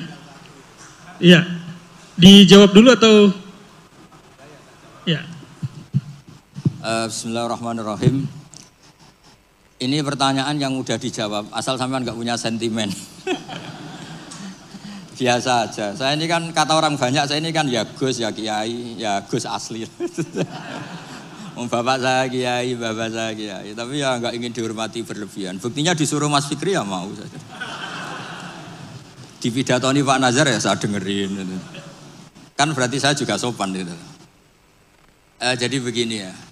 Ini yang harus diketahui, bukan sekedar sunat harus. Nabi itu sering memaklumatkan diri, innama ana basarun, saya ini manusia. Karena beliau jadi Nabi setelah Nabi Isa yang dihormati sedemikian rupa. Ya, terus Nabi itu ya memperlihatkan kalau sering tersinggung. Misalnya ada orang yang nggak suka sama Said Abbas pamannya, Nabi ya tersinggung. Kalau nggak suka keluarganya tersinggung. Tapi setelah itu Nabi membenahi dirinya sendiri bahwa saya ini Nabi, rujukannya hak, bukan sentimen keluarga. Nah sahabat juga sama ya, hormat sekali sama Nabi, tapi tetap kaedahnya itu la tutruni kama atrot an-nasoro, ya kamu jangan berlebihan sampai mentaklih, sampai menuhankan. Kalau hormat yang berlebihan dengan arti loyalitas atau bahasa tubuh, itu ya mulai dulu ada ya di semua tradisi. Sama lihat di kerajaan-kerajaan atau di film-film Cina itu kan semua, baik versi ketua suku maupun ketua geng, ketua apa saja kan ya dihormati oleh anak. Tapi yang unik dari Nabi itu penghormatannya itu malah mengarah ke Tuhan. Misalnya begini, tadi Pak Kures cerita panjang tentang syarat sahnya jadi saksi. Ini penting, sampai nang bus warga ben gak repot. Enggak swarga ini ndek-ndek wae, tapi nanti kalau sama Nabi nggak bisa bercengkrama sama bidadari, sampai sungkan. Nanti tak carikan bidadari yang cerewet kayak istri kamu. Kayaknya nggak ada ya, berarti trauma kamu sama istri itu. Kalau saya inginnya ya yang mirip lah, biar apa? Kenangan. Ini perlu dicatat. Sebetulnya sehot solawat, saya berkali-kali matur di kitab Ithaf, sehot solawat itu sehot terbaik. Karena ada kata-kata gini ya, sudah kita misalnya adat pesantren Allahumma sholli ala Sayyidina Muhammad atau yang tanpa Sayyidina sholli ala Muhammad. Itu kan kelihatan, Allah itu pemberi, Nabi itu yang diberi. Saya ulang lagi, ya Allah kasihkan sholawat engkau ke Nabi, berarti Allah itu pemberi, Nabi yang diberi. Nah, kata kitab Ithaf, wan nabiyyu wa injalla qadruhu muhtajun ila rahmati ta'ala. Nabi apapun hebatnya, hubungannya dengan Allah itu Allah pemberi, Nabi penerima. Makanya hadil ummah tidak akan terperosok mentaklih, menuhankan Muhammad. Karena redaksinya sudah, ya Allah saya minta sholawatmu kasihkan ala abdika wa rasulika Muhammad, disebut ala abdika. Maka sehot sholawat itu ekspresi kita mencintai Nabi, maka kita bersolawat sekaligus memaklumatkan porsi masing-masing. Allah selamanya pemberi dan Nabi apapun hebatnya diberi. Jadi penghormatan sahabat itu ya terukur semua. Lah nanti kultur-kultur tertentu di daerah tertentu, misalnya di Kesultanan Jogja atau Kesultanan Maluku, semua di pondok, di apa-apa. Saya yakin semua orang soleh itu inginnya semuanya proporsional. Nggak tahu kalau yang sentimen, tapi semua orang soleh itu inginnya pasti propor. So, itu pasti, tak jamin. Terus yang terakhir tentang sholat, ada kata-kata as-sholatu imaduddin. Nabi kok tidak bukti Nabi itu gimana? Tadi kata Pak Kures kita butuh saksi. Ketika beliau jadi Nabi dan diikuti banyak orang, yang jadi ukuran ajaran terbesar beliau itu apa? Sholat. Dan sholat itu nyuruh apa coba? Allahu Akbar kabira walhamdulillah katsira subhana rabbiyal azim subhana rabbiyal a'la. Ketika itidal Rabbana walakal hamdu. Masa ada seorang manusia bikin satu ritual yang semuanya itu muji Allah? Itu kalau nggak Nabi nggak bisa. Sampai antak kayak hak gawe wiridan mantra nguntungno sampean dhewe mesti. Sampean misalnya tak angkat jadi tokoh spiritual kula. Wah loro loh mesti. Nabi ini luar biasa, hidupnya dihabiskan untuk menata sholat. Dan di semua sholat itu apa? Ada tasbihullah, takbirullah, Allahu Akbar. Terus at-tahiyatul mubarakatus sholawatut. Itu kalau nggak Nabi tidak bisa. Bagaimana seorang manusia yang punya nafsu, punya selera, punya haddun nafsi, kemudian semuanya diarahkan ke Allah. Tidak bisa kalau nggak Nabi. Makanya disebut as-sholatu imaduddin. Itu bukan musollinya. Orang kadang rata-rata kiai pidato orang yang sholat itu enggak. Nabi ketika as-sholatnya. Sholat itu, jadi dengan sholat itu sudah kelihatan. Ini kalau nggak ide seorang Nabi tidak bisa. Susunan katanya, bentuk penghormatannya, semuanya Allahu Akbar. Kalau orang tertentu baca kabira walhamdulillah kasiro. Ada yang Allahumma ba'id baini. Apapun itu penghormatannya pada Allah. Rukuk subhana rabbiyal azim, i'tidal rabbana walakal hamdu. Nanti sujud subhana rabbiyal a'la. Itu kalau nggak Nabi tidak bisa punya ide gitu. Sama nyanyi lagu frustasi atau punya hak lagu apa, putus cinta, cinta buta, apapun itu mesti nggak terkait Allah. Jadi menurut saya dengan desain sholat kayak itu kalau nggak Nabi tidak bisa. Makanya disebut amlam ya'rifu rasulahum fahum lahu mungkirun. Muhammad itu mau cekali bersama kamu. Abu Jahal CS itu ngomongi Muhammad mulai kecil bersama kamu. Apakah kamu pernah ngerti dia bohong? Hal jarabtum alaihi kadziban qaulullah. Terus gerakannya apa? Mulai pertama jadi nabi, sebelum nabi itu hobinya ya sholat itu. Gerakan sholat itu nggak mungkin ditemukan manusia, itu nggak mungkin. Coba kata-katanya sholat, gerakan fisiknya, semuanya itu mesti mengarah itu nabi.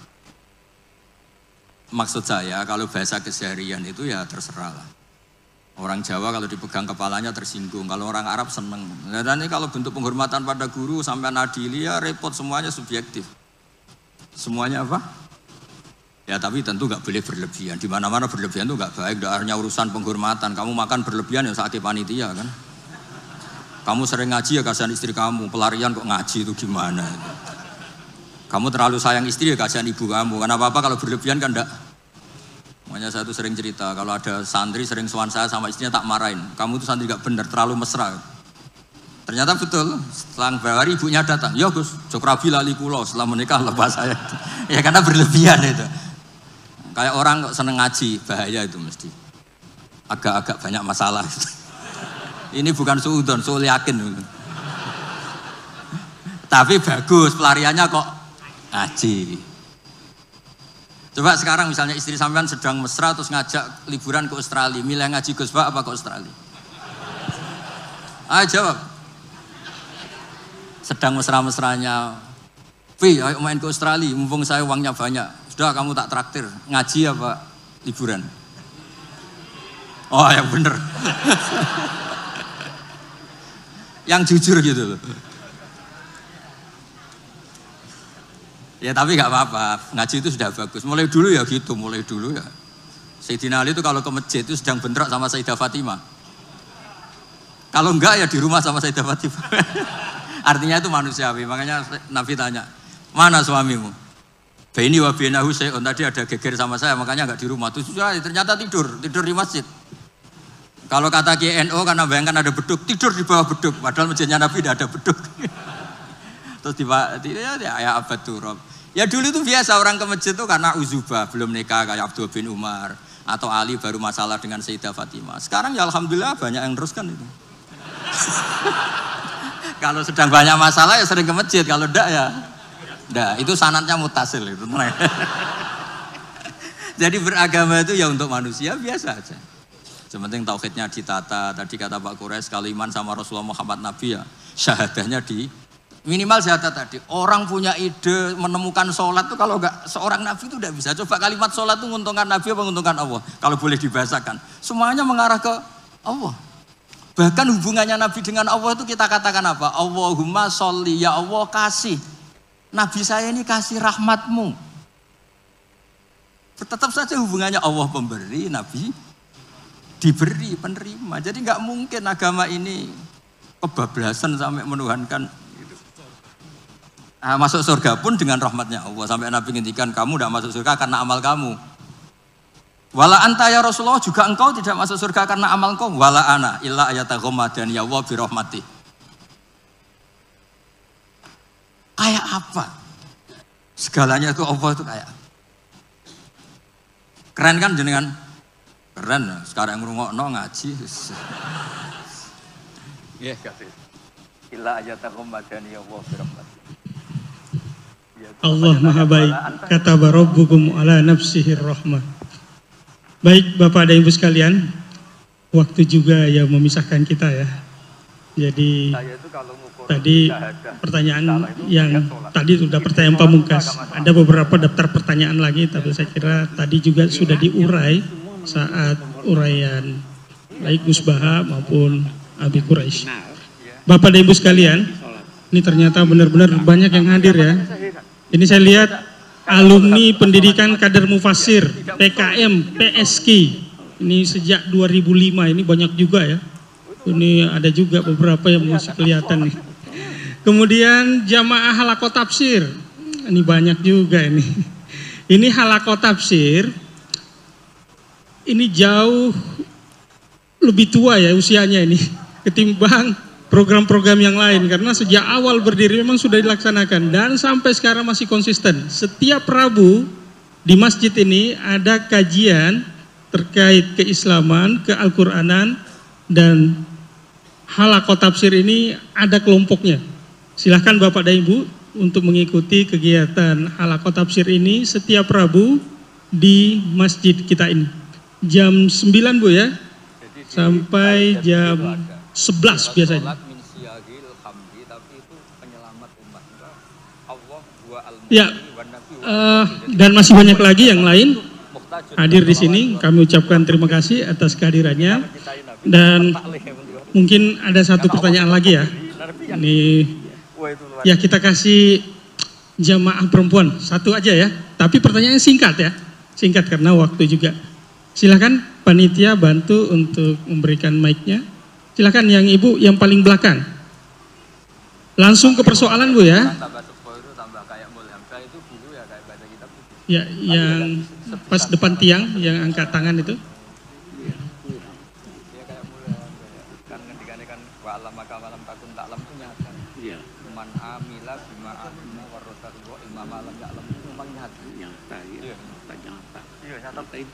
Silahkan Bu. Dan sebutkan namanya, dari mana, dan singkat. Assalamualaikum, saya Ibu Wahyu dari Depok. Mau tanya ke Gus Baha, mau bagi ilmu sakleknya Gus. Dalam ibadah, segala ibadah itu kan tergantung ikhlas. Ikhlas itu kadang hati ikhlas, pikiran enggak. Kadang pikiran ikhlas, hati enggak. Nah itu cara nyingkronin itu gimana Gus Baha? Makasih. Assalamualaikum warahmatullahi wabarakatuh. Terima kasih Bu ya. Langsung dijawab sama Gus Baha. Ya ini alhamdulillah ada yang berani tanya ikhlas. Ini semua yang datang juga gak ikhlas. Karena ikhlas itu makom yang susah. Tapi justru itu tantangan apa? Jadi kalau tadi asmani siapa? Hanya dari Bogor tadi ya, dari mana? Depok ya dari. Depok ikut Bogor apa Jakarta? Jabodetabek. Pokoknya ikut dunia lah pokoknya. Jadi begini, ini sekaligus mengertikan teman-teman dari BG, alumni semuanya yang hadir. Ikhlas itu nomor kesekian. Yang penting protap ibadahnya itu benar. Misalnya gini, Anda sholat gak ikhlas tapi jamaah. Gak ikhlas, ingin dapat pujian tapi jamaah. Itu di situ kan ada pengakuan kalau itu wajib. Jadi selalu ada kebaikan dalam kebaikan, meskipun tidak ideal. Misalnya Anda jamaah tidak ikhlas, tapi mengekspresikan diri sujud, mengekspresikan diri ruko itu sudah luar biasa. Makanya sebagian ayat ini Pak Quraisy sangat paham. Ada mukhlisin, ada mukhlasin. Sebetulnya ada harapan kalau Allah ingin menghendaki kita tidak ikhlas tapi dimukhlaskan, dimurnikan sama Allah. Karena berkahnya protap yang benar. Misalnya gini, saya sodako sama fakir miskin tidak ikhlas, ingin jadi DPR, kayaknya saya ada potongan tapi, atau ingin nyalon bupati, kan tidak ikhlas. Tapi berkahnya ini hal yang manfaat. Saya didoakan sama fakir miskin ini, karena tak kasih sesuatu yang manfaat. Jadi menurut saya Anda jangan hanya ngaji ikhlas, juga ngaji pentingnya amal soleh itu pasti bermanfaat. Sama lagi pentingnya amal soleh itu pasti bermanfaat. Makanya di Quran tuh sering seorang nabi dipuji innahu min ibadinal mukhlasin, pakai isim maf'ul. Yang dimurnikan. Sama lagi mukhlasin tuh yang dimurnikan. Saya beri contoh, tapi Pak jangan tiru, terutama yang muda-muda ini yang masih puber-puber bahaya itu kalau ditiru. Zulaikha itu cantik, cantik banget. Ya pinter goda, sudah cantik pinter goda Zulaikha ini. Yusuf itu ganteng, perjaka, ya layak digoda. Makanya sama niru susah karena ini butuh layak digoda.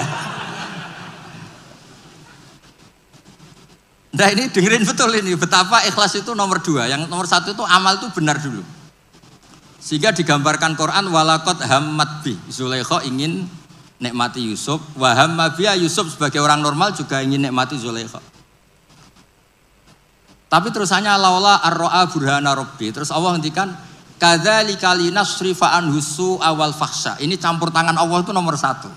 Tapi saya kata Allah tetap enggak ingin kekasih saya ini ada masalah. Lagi-lagi kita harus selalu berdoa supaya Allah yang menyelamatkan kita. Bukan amal kita, bukan ikhlas kita, bukan semuanya. Kita hanya bergantung ingin diselamatkan Allah. Ini disebut iyyaka na'budu wa iyyaka nasta'in. Kita hanya minta pertolongan dari Allah. Ya mungkin Nabi Quraish sekali. Buatan bersani. Terakhir dina terus doa. Monggo. Baik, ini satu lagi pertanyaan yang sudah masuk ya. Yang ringkas dan sudah menghimpun semuanya. Dan sekaligus sebagai kesimpulan dari pertanyaan kita hari ini untuk Gus Baha dan Abi Quraish. Ya ini Abi Quraish hadir. Ya ini pamungkas benar ya. Bagaimana cara terbaik kita dalam meneladani Rasulullah zaman now, zaman sekarang?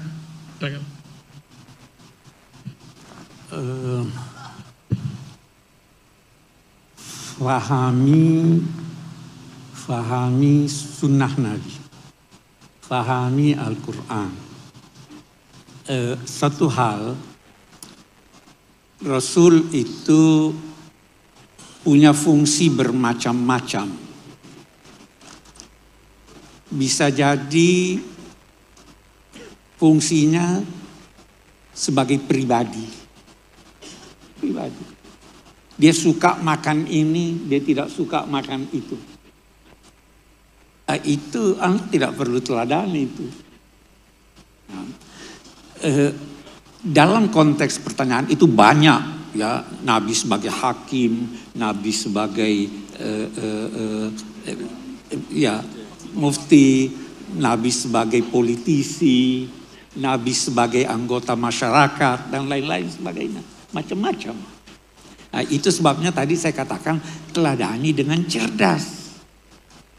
Saya mau beri contoh tadi, ini minta maaf nih bapak-bapak. Tadi waktu dari dalam, saya tidak pakai sendal, Gus Baha tidak pakai sendal. Ada yang paksa, Pak Quraish, nanti ada beling pakai sendal.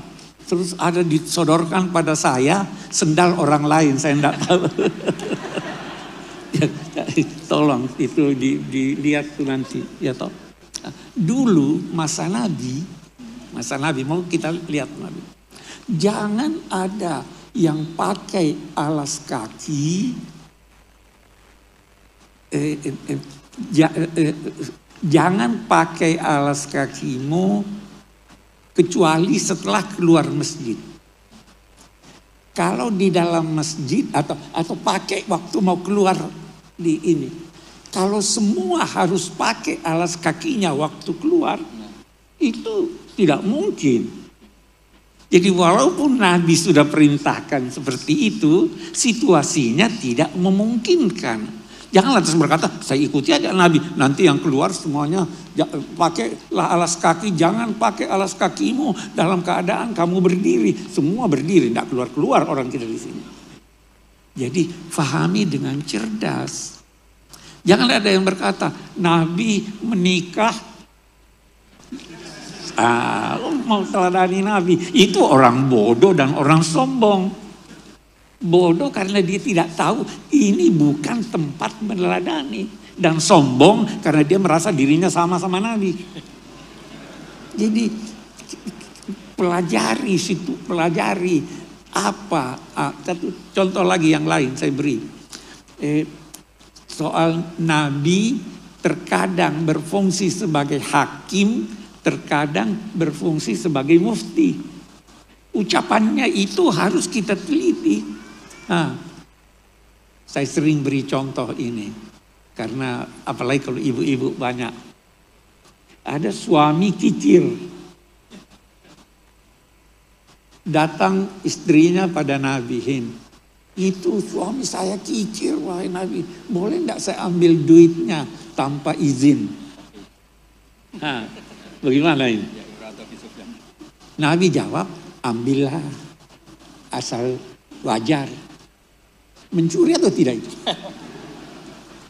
Persoalan yang dibahas, ini fatwa atau ini ketetapan hukum. Kalau fatwa hanya berlaku buat yang bersangkutan, yang bertanya. Kalau ketetapan hukum silahkan. Pasti ambil aja asal jangan buat parfum dan sebagainya. Jadi itu cerdas itu namanya. Semua benar. Tetapi harus disesuaikan dengan kondisi kita. Harus seperti tadi juga penghormatan. Satu masyarakat beda penghormatannya dengan ini. Orang Eropa tidak segan tangannya di pinggang sambil bicara sama orang tuanya. Jangan coba-coba itu di sini. Itu budayanya beda. Jadi itu namanya kita meneladani Nabi dengan cerdas. Itu sebabnya fattabi'uhu. Pelajari, ikuti sesuai dengan kondisi masing-masing. Tadi itu soal pesantren, itu orang tidak ngerti pesantren itu yang berkata, saya di sini, ini untuk diketahui, saya di sini anak-anak pusat. Saya tidak mau kalau saya masuk ada yang berdiri. Saya bilang, bukan Indonesia Raya, tidak perlu berdiri. Karena dia di Jakarta. Boleh jadi di tempat lain, saya dulu waktu di pesantren begitu. Itu situasinya seperti itu. Saya tidak mau orang nunduk-nunduk, tidak usah kalau di sini. Tapi kalau di tempat lain, jangan tidak mengerti budaya setempat. Dulu itu ada heboh waktu penandatanganan Bung Karno, Pak Harto menandatangani bantuan itu sambil begini. Itu dikritik orang. Karena dia tidak tahu budaya setempat. Pesantren itu ada budayanya. Universitas itu ada budayanya. Kita diperintahkan menegakkan ma'ruf. Budaya positif. Jadi itu begitu meneladani Nabi ya. Jadi cerdas, harus cerdas. Oke deh, saya kira itu. Kamu mau berdoa dulu. Pak Asin. Baik, terima kasih kepada Habib Quraish dan Gus Baha. Sangat mencerahkan. Itu kalau definisi buku yang baik, definisi buku. Ini kalau kita pakai analogi buku ya. Buku yang baik itu tidak sekedar informatif. Tidak sekedar menawarkan informasi, tapi inspiratif. Nah, sama paparan Musbah, paparan Habib Quraish, tidak sekedar informatif kepada kita, mencerahkan dan inspiratif ya. Ini hal-hal yang perlu kita pahami dengan baik dan kita tetap mencontoh dan meningkatkan kecintaan kita kepada Rasulullah SAW, memperbanyak salawat kepadanya, mempelajari dari keteladanan-keteladanan dari Rasulullah SAW. Kita tetap menambah ilmu sekaligus meningkatkan akhlak kita dan menjaga relasi baik kita kepada sesama orang. Dan ini waktu yang memisahkan kita dan kami ucapkan terima kasih kepada Gus Baha yang selalu menyediakan waktu untuk datang ke pusat studi Al-Quran ini. Dan kita doakan kepada semuanya dan kepada Abi Quraisy, mudah-mudahan sehat walafiat ya. Kita sama-sama istifadah ilmu dan terus berharap ada curahan ilmu buat kita semua. Dan atas nama pembawa acara, kami mohon maaf jika ada hal-hal yang kurang berkenan dalam pelaksanaan acara ini. Dan kami ucapkan terima kasih kepada semuanya yang hadir, yang kami tidak bisa sebutkan satu persatu. Mudah-mudahan sehat walafiat dan ada berkah, ada manfaat dari kegiatan kita hari ini. Lebih dan kurangnya mohon dimaafkan. Wallahul muwaffiq ila aqwamit thoriq. Wassalamualaikum warahmatullahi wabarakatuh. Acara kami serahkan kepada MC. Baik, terima kasih kami ucapkan kepada guru-guru kita semuanya, kepada Abi Quraisy Shihab, kepada Gus Baha, dan juga kepada Ustadz Syahrullah. Dan juga kami mengucapkan selamat datang kepada Bapak Nusron Wahid, Menteri Agraria dan juga BPN.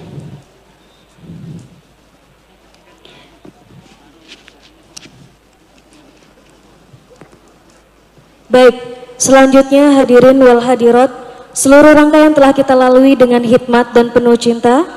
Kini marilah kita menundukkan hati, menengadahkan tangan, memohon keberkahan dan ridha Allah Subhanahu wa taala melalui doa yang akan dipimpin oleh Dr. Kiai Haji Asin Sakho Muhammad selaku Ketua Dewan Pakar PSK. Kepada beliau kami persilakan.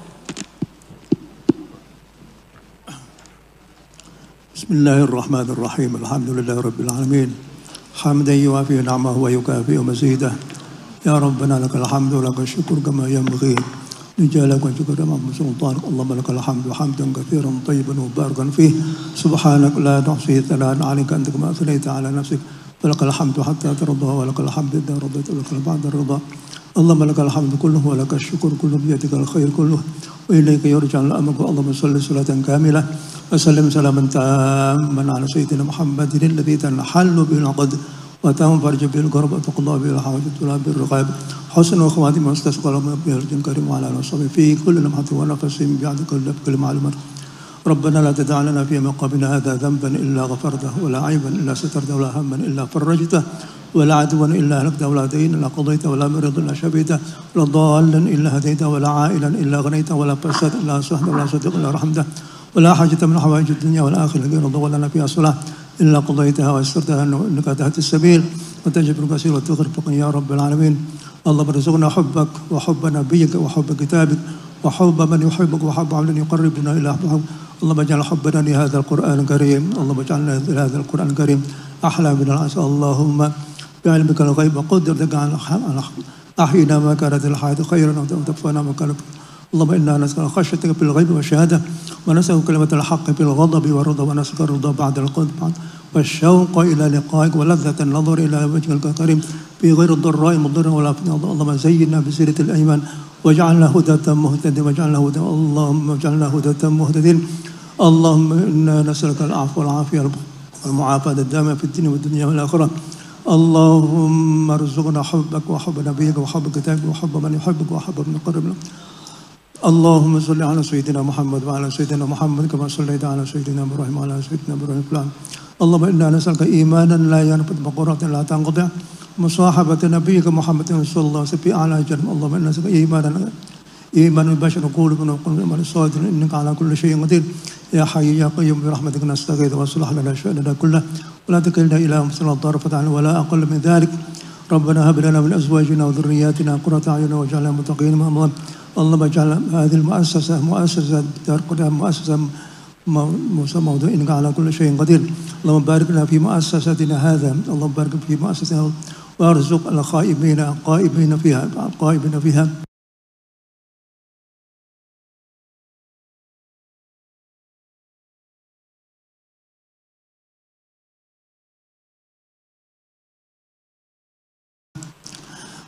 ارزقنا القائمين فيها. ربنا عليك توكلنا وإليك نبنا وإليك المصير. ربنا آتنا في الدنيا حسنة وفي الآخرة حسنة وقنا عذاب النار. وصلى الله على سيدنا محمد. الحمد لله رب العالمين. Amin amin ya rabbal alamin. Selanjutnya sebelum kami menutup acara Maulid Nabi kali ini, kami ucapkan terima kasih kepada seluruh hadirin dan hadirat, kepada para ulama, tokoh, donatur, mitra, dan seluruh panitia yang telah mensukseskan acara ini. Semoga momentum Maulid Nabi menjadi energi baru untuk terus meneladani Rasulullah SAW